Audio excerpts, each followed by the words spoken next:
નમસ્તે મિત્રો. આજની આકર્ષક વાર્તામાં તમારા બધાનું સ્વાગત છે. મારું નામ રીટા છે. પપ્પાના અચાનક ગયા પછી અમારા ઘરની આર્થિક સ્થિતિ ખૂબ ખરાબ થઈ ગઈ હતી.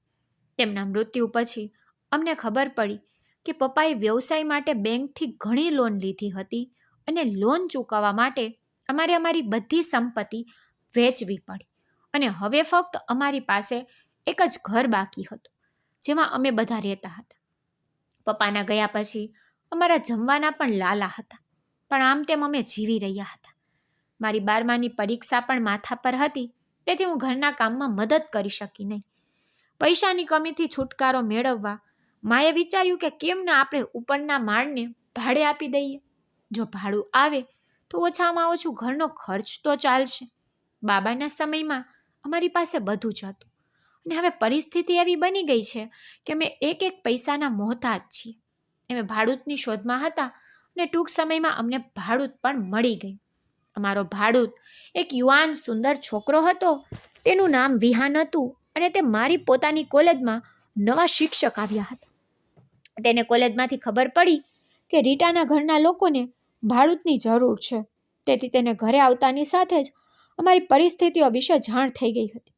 તેથી થોડા દિવસો પછી તેને મમ્મીને કહ્યું કે રીટાની બોર્ડની પરીક્ષા નજીક આવે છે અને જ્યાં સુધી મેં જોયું છે તે ટ્યુશન માટે કોઈની પાસે જતી નથી, તો પછી તે કેવી રીતે તૈયાર થઈ શકે છે?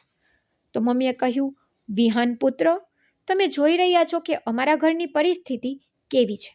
મારી પાસે તેની ટ્યુશનની ફી ચૂકવવા માટે પૈસા નથી. તો વિહાને કહ્યું, તેની ચિંતા કરશો નહીં માજી, તમે રીટાને મારી પાસે મોકલી દો, હું તેને ટ્યુશન શીખવીશ ને ટ્યુશન ફી પણ નહીં લઉં. વિહાન પાસેથી આ સાંભળીને મારી માતાને જાણે સહારો મળી ગયો.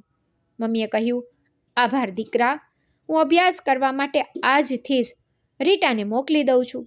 તેથી હું સાંજથી તેની પાસે અભ્યાસ કરવા લાગી. થોડા દિવસો માટે બધું સારું રહ્યું. તે મને હૃદયથી શીખવતા હતા, પણ 1 મહિના પછી કંઈક એવું બન્યું જે મારી સમજણની બહાર હતું. જ્યારે હું કોલેજમાંથી પાછી ફળી તેની પાસે અભ્યાસ કરવા જતી, પરંતુ જ્યારે મેં મારું પુસ્તક ખોલ્યું તો તેમાંથી એક ગંધ આવતી. તે સૂંઘ્યા પછી મને હોશ ન રહેતો અને હું જ્યારે મારા હોશમાં આવતી ત્યારે મારા કપડાં અસ્તવ્યસ્ત હતા અને મારા આખા શરીરમાં દુખાવો રહેતો. આ બધા પછી તે એક ગ્લાસ જ્યુસ મને પીવા માટે આપતા અને હું તેનાથી બરાબર પણ થઈ જતી. તો તે મને ખાવા પીવાની કાળજી લેવાનું કહેતા. વિહાન સર કહેતા, રીટા, તમે ખૂબ નબળા થઈ ગયા છો, તેથી તમને કદાચ ચક્કર આવે છે અને તેથી તમે તમારી માને આ ન કહો, નહીં તો તે બિનજરૂરી રીતે પરેશાન થશે. કોઈ પણ રીતે તમારી મા ઘણી મુશ્કેલીઓમાંથી પસાર થઈ રહી છે. તેની મુશ્કેલીઓ વધારતા નહીં. હું તમને દરરોજ 1 ગ્લાસ જ્યુસ બનાવી આપીશ, જેથી તમે ઝડપથી સ્વસ્થ થશો અને તમારી નબળાઈ પણ દૂર થઈ જશે. લાંબા સમયથી હું ટ્યુશન ભણવા તેની પાસે જતી અને પુસ્તક ખોલતાની સાથે જ બેહોશ થઈ જતી અને મારા આખા શરીરમાં પીડા થતી. પણ હવે હું પણ આ દરેકથી કંટાળી ગઈ હતી. તેથી એક દિવસ મેં ત્યાં રાખેલ પુસ્તક ખોલ્યું નહીં અને બેભાન હોવાનો ઢોંગ કરવાનું શરૂ કર્યું. તે પછી મારી સાથે જે બન્યું તે વિશે વિચારીને મારો આત્મા પણ ધ્રુજી જાય છે. તે સમયે હું 16 વર્ષની હતી અને 12મા ધોરણમાં અભ્યાસ કરતી હતી. અમે ખૂબ અમીર પરિવારના હતા. મારા કુટુંબમાં મારી મા, પિતા અને એક નાનો ભાઈ હતો. અમારી પાસે કંઈ પણની કમી ન હતી. બધું બરાબર ચાલી રહ્યું હતું. પરંતુ કહેવામાં આવે છે કે ખરાબ સમય આવતા સમય નથી લાગતો. અમારા જીવનમાં પણ ખરાબ સમય આવ્યો અને તે ખરાબ સમયે મારા પિતાને છીનવી લીધા. તેના ગયા પછી તેના પાર્ટનરે છેતરપિંડીથી તેનો તમામ વ્યવસાય લઈ લીધો અને આખી બેંકની લોન જે પપ્પાના નામે હતી તે પણ ચૂકવી નહીં. સમયસર લોનની ચૂકવણી ન થવાને કારણે બેન્કરો હવે માને પરેશાન કરી રહ્યા હતા. મારી મા જેની પાસે મદદ માટે જતી તે તેનો લાભ લેવાનો પ્રયત્ન કરતા, ત્યાં સુધી કે અમારા મામા મામી અને કાકા કાકીએ પણ અમારી મદદ કરવાનો ઇનકાર કરી દીધો હતો અને મોટી માતાએ તો અમારો ફોન જ ઉપાડવાનું બંધ કરી દીધું હતું. આ તે જ લોકો છે જે હંમેશા મારા પિતા પાસે મદદ માંગવા આવતા અને મારા પિતા આ લોકોને ખુલ્લેઆમ મદદ કરતા હતા, પરંતુ કોઈએ અમને મુશ્કેલ સમયમાં મદદ કરી ન હતી. મારા એક કાકા હતા જેના હજુ લગ્ન થયા ન હતા. જ્યારે મારી મા તેને મદદ માટે પૂછવા ગઈ ત્યારે તેને પ્રસ્તાવ મૂક્યો કે જો તે તેમની સાથે સંબંધ રાખે તો તે પિતાના તમામ દેણું ચૂકવશે અને તેમના બાળકોની સંભાળ પણ લેશે. મારી માને તેના શબ્દોથી એટલી ગોંધ આવી કે તે મદદ માટે ફરીથી કોઈની પાસે ગઈ નહીં. મમ્મીએ પપ્પાની ઓફિસ સિવાય બધુંય વેચી દીધું અને બધી લોન ચૂકવી દીધી અને બાકીના પૈસાથી એક નાનું મકાન ખરીદ્યું. હવે અમારી પાસે બચતના નામ પર કંઈ ન હતું અને એક સમયનું ખાધા પછી અમને ફરીથી ખાવાનું મળશે કે નહીં તે પણ ખબર ન હતી. મારો નાનો ભાઈ બહુ નાનો હતો. જ્યારે તે દૂધ માંગતો તો માં ચોખાના લોટને પાણીમાં ભેરવીને પીવડાવી દેતી. અમારા ખૂબ ખરાબ દિવસો હતા. જ્યારે મમ્મીને લાગ્યું કે હવે અમારું ગુજરાન નહીં ચાલે તેણે થોડું કામ કરવાનું વિચાર્યું. ઘણા બધા હાથ પગ માળ્યા. પછી તેને હોસ્પિટલમાં રિસેપ્શનિસ્ટની નોકરી મળી. પણ તેનો પગાર એટલો ન હતો. પણ તે કોઈક રીતે મારી શાળાની ફી ચૂકવતી હતી. પણ ટ્યુશન ફીના અભાવને કારણે ટ્યુશન શિક્ષકે મને વર્ગમાં આવવાનું બંધ કરાવી દીધું. એક દિવસ મારા એક પાડોશીએ મારી માને સલાહ આપી કે તમે તમારા ઘરના ઉપરના ભાગને ભાડે ચડાવી દો. આમાંથી તમને 4 પૈસા પણ મળશે.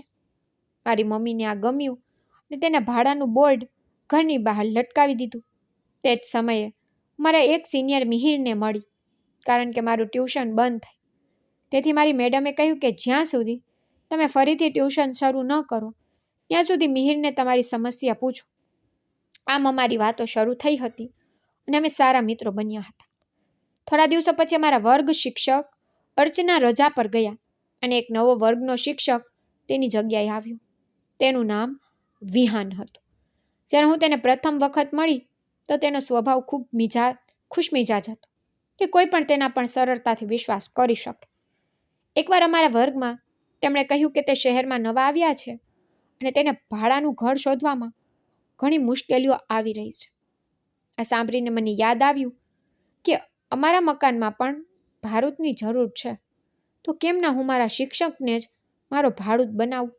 એમ વિચારીને મેં તેને મારા ઘરનું સરનામું આપ્યું અને સાંજે ઘરે આવવાનું કહ્યું. જ્યારે મિહિરને આ વિશે ખબર પડી ત્યારે તેણે વાંધો ઉઠાવ્યો કે રીટા, તમે અને તમારી મા ઘરમાં એકલા રહો છો. તમે યુવાન છો અને તમારી મા વધુ વૃદ્ધ નથી. આવી રીતે તમે એક યુવાન છોકરાને તમારા ઘરમાં ભાડૂત કેવી રીતે રાખી શકો? અને તે પણ જ્યારે તમે તે છોકરાને બિલકુલ જાણતા નથી.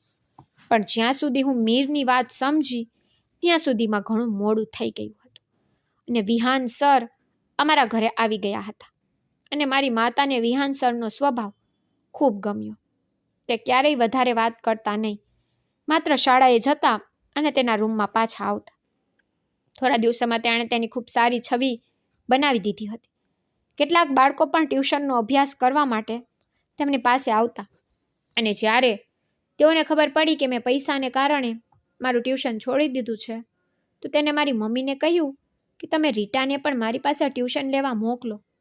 હું તેને પૈસા નહીં લઈશ, પણ હા, તેને બધા છોકરા પછી ટ્યુશન લેવા મોકલજો. કારણ કે જે બાળકો ટ્યુશન લેવા આવે છે તે 10મા ધોરણના વિદ્યાર્થી છે અને રીટા 12માની છે. મિહિરને આ વાત પણ ખટકી હતી. તે ઈચ્છતો હતો કે હું તેની પાસે ટ્યુશન માટે જાઉં. તે કહેવા લાગ્યો, જો તેને આટલી દયા દેખાડવી છે તો બધાની સામે દેખાડે, પાછળથી કેમ? જોવો રીટા, મને તેના ઈરાદા સારા લાગતા નથી.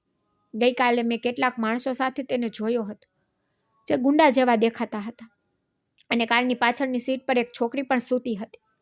તે સમયે મેં ધ્યાન આપ્યું ન હતું, પરંતુ હવે મને લાગે છે કે તે છોકરી કદાચ બેભાન હતી. મેં મીરને કહ્યું, મીર, તમે બહુ વધુ વિચારી રહ્યા છો. એવું પણ બને કે બધા સરના જાણીતા હોય અને કારમાં સૂતી છોકરી બીમાર હોય. પણ મીર જીત પર અડગ હતો કે તમે માનો કે ન માનો, હું તેના વિશે બધું શોધીશ. પછી અમે બંને ઘરે આવ્યા. થોડા દિવસો બધું બરાબર ચાલ્યું. મિહિરે પણ વિહાન સર વિશે વાત કરવાનું પણ બંધ કરી દીધું. પણ હવે મને એવું લાગ્યું કે જ્યારે હું ભણવા જતી ત્યારે અઠવાડિયામાં 2 વાર સર મને પુસ્તક વાંચવા આપતા હતા અને તે પુસ્તક ખોલ્યા પછી મારી આંખો સામે અંધારું થતું હતું અને હું બેભાન થઈ જતી. લાંબા સમય પછી જ્યારે હું ભાનમાં આવતી હતી ત્યારે મને મારા શરીરમાં એક વિચિત્ર પ્રકારનો દુખાવો થતો. પણ મારા ઊભા થયા પછી સર એક જ્યુસનો ગ્લાસ મને આપતા અને કહેતા કે કદાચ તમે તમારા ખાવા પીવા પર ધ્યાન આપતા નથી, તેથી જ તમે નબળા પડી રહ્યા છો. તેનો જ્યુસ પીધા પછી મને સારું લાગતું અને સાહેબ મને કહેતા કે તમારી માને આ ન કહો, નહીં તો તે બિનજરૂરી રીતે પરેશાન થઈ જશે. આમ પણ તમારી મા હવે ઘણી મુશ્કેલીમાંથી પસાર થઈ રહી છે, તેમની મુશ્કેલીઓ વધુ વધારતા નહીં. તેથી મેં સરની વાતનું પાલન કરીને મારી માને કંઈ પણ કહ્યું નહીં. પણ હવે હું આ બધું સહન કરી શકી નહીં. હું મારી શાળા કરતાં મારા સર પાસે જવા માટે ઉતાવળ કરતી હતી. હું જાણતી હતી કે મારી સાથે કંઈક ખોટું થઈ રહ્યું છે, પરંતુ તે જ્યુસ પછી હું જે હળવાશ અનુભવતી હતી, હું તેના માટે પીડાઈ રહી હતી. હવે મિહિર પણ મારામાં બદલાવ અનુભવી રહ્યો હતો. તેથી એક દિવસ તે મને સીધું પૂછ્યું, શું થયું રીટા? તું અચાનક ઘણી બદલાઈ ગઈ છો. તું મારી તરફ ધ્યાન પણ આપતી નથી. શું નવા સરને પસંદ કરવા લાગી છો? મને મિહિરની વાતો લાગી ગઈ હતી. હવે મને જાણવું હતું કે મારી સાથે શું થઈ રહ્યું છે, કારણ કે હું જાણતી હતી કે હું સાહેબને પ્રેમ તો કરતી નથી ને તો પછી ત્યાં જવા માટે હું કેમ આટલી ઉતાવળી થાઉં છું. તેથી કોલેજ સમાપ્ત થયા પછી હું ટ્યુશન માટે ગઈ, પણ આજે નસીબે પણ મને સાથ આપ્યો. મને બુક આપ્યા પછી સર પાણી લેવા ગયા અને પાછા આવ્યા પછી તેને મને બેહોશ જોઈ. ખુશી અનુભવી. ત્યારબાદ તેણે મને ઉપાડી અને મને તેના બેડરૂમમાં લઈ ગયા અને મને તેના પલંગ પર સુવડાવી. જલ્દી તેને મારા કપડા તરફ હાથ લંબાવ્યો જ હતો તો પાછળથી અવાજ આવ્યો, ઊભો રે, તારો ખેલ પૂરો થયો. અને તે અવાજ બીજા કોઈનો નહીં પણ મિહિરનો હતો, જે પોલીસ સાથે ઊભો હતો. મોકો જોઈ હું પણ ઊભી થઈ અને મિહિર પાછળ સંતાઈ ગઈ. એક સાથે બધા પોલીસ કર્મીઓ અને પાડોશીઓને જોઈને વિહાન ડરી ગયો અને તેને બારીમાંથી ભાગવાનો પ્રયાસ કરવાનું શરૂ કર્યું. પણ પછી પોલીસે તેને પકડ્યો. પાછળથી પોલીસ કર્મીઓએ અમને કહ્યું કે આ કોઈ વિહાન નથી, પરંતુ તે મુંબઈનો પ્રખ્યાત જોન છે, જે શહેરમાં છોકરીઓને પકડીને વેચે છે. તે અલગ શહેરમાં નામ બદલીને જાય છે અને છોકરીઓને પકડે છે. ક્યારેક ડૉક્ટર બની, ક્યારેક ટીચર બની, પછી માસૂમ છોકરીઓને નશો આપે છે અને પછી તેમની સાથે ગંદા કામ કર્યા પછી તેમને વેચે છે. તે બધા શહેરમાં આવું કામ કરે છે અને ભાગી જાય છે. ખબર નથી કે તેના કારણે કેટલા નિર્દોષ જીવન બરબાદ થઈ ગયા છે. જ્યારે મારી માતાને સત્ય ખબર પડી તો તેને રડવાનું શરૂ કર્યું કે હવે મારી પુત્રી સાથે કોણ લગ્ન કરશે. મારી પુત્રીનું તો જીવન બરબાદ થઈ ગયું હતું. માને આટલી રડતા જોઈને મિહિર આગળ આવ્યો અને બોલ્યો, તમે ચિંતા ન કરો આંટી, હું રીટાને ક્યારેય એકલી નહીં છોડું. અને આ કોઈ ભૂલ નથી, આ એક અકસ્માત છે જે કોઈ પણ સાથે થઈ શકે છે. મારી માએ મિહિરને કહ્યું, બેટા, તને કેમ ખબર પડી કે રીટા મુસીબતમાં છે? તો તે કહેવા લાગ્યો, આંટી, લાંબા સમય પહેલાં જ મને આ માણસ પર શક તો હતો અને આજે જ્યારે હું રીટાને મળવા માટે શાળાએ પહોંચ્યો ત્યારે મેં જોયું કે વિહાન કોઈની સામે હાથ જોડીને કહેતો હતો કે હું આજે જ તમને છોકરી પહોંચાડીશ અને તેને તમારા ઘરનું જ સરનામું આપ્યું હતું. તેથી હું તરત જ પોલીસ સ્ટેશન પહોંચ્યો અને પોલીસ કર્મીઓને આ બધું કહ્યું. પણ હવે આજે આ ઘટનાને 5 વર્ષ થયા છે અને મિહિર અને મેં પણ લગ્ન કરી લીધા છે અને હવે અમે બંને અમારા જીવનમાં ખૂબ ખુશ છીએ. તો મિત્રો, જો તમને સ્ટોરી સારી લાગી હોય તો વિડીયોને લાઈક કરો અને ચેનલને સબસ્ક્રાઈબ કરો. ધન્યવાદ મિત્રો. Thank you.